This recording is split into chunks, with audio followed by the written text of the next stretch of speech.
अरबों में एक बड़ी मशहूर रिवायत थी कि जब घोड़ों की तादाद उनके पास ज्यादा हो जाती थी तो उन्हें नस्ल पहचानने में मुश्किल होती थी कि कौन सा नस्ली घोड़ा है और कौन सा नस्ल वाला नहीं है। तो वो क्या हरबा इस्तेमाल करते थे कि घोड़ों को ज्यादा देर भूखा रखते थे और उनके बाद उनको मारा करते थे। और जब वो उनको चारा देते थे घोड़ों को तो वो घोड़े जो बदनस्ले होते थे, इनकी कोई नस्ल नहीं होती थी, वो लपक के पड़ते थे खाने की तरफ, और जो पीछे रह जाते थे वो खाना नहीं खाते थे। तो अरब शनाख्त कर लेते थे कि ये वो घोड़े नस्ली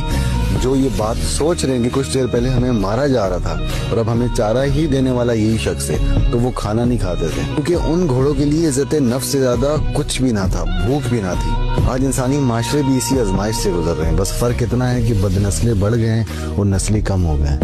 अरबों में एक बड़ी मशहूर रिवायत थी कि जब घोड़ों की तादाद उनके पास ज्यादा हो जाती थी तो उन्हें नस्ल पहचानने में मुश्किल होती थी कि कौन सा नस्ली घोड़ा है और कौन सा नस्ल वाला नहीं है। तो वो क्या हरबा इस्तेमाल करते थे कि घोड़ों को ज्यादा देर भूखा रखते थे और उनके बाद उनको मारा करते थे।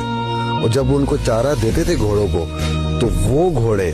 जो बदनस्ले होते थे, इनकी कोई नस्ल नहीं होती थी, वो लपक के पड़ते थे खाने की तरफ, और जो पीछे रह जाते थे वो खाना नहीं खाते थे। तो अरब शनाख्त कर लेते थे कि ये वो घोड़े नस्ली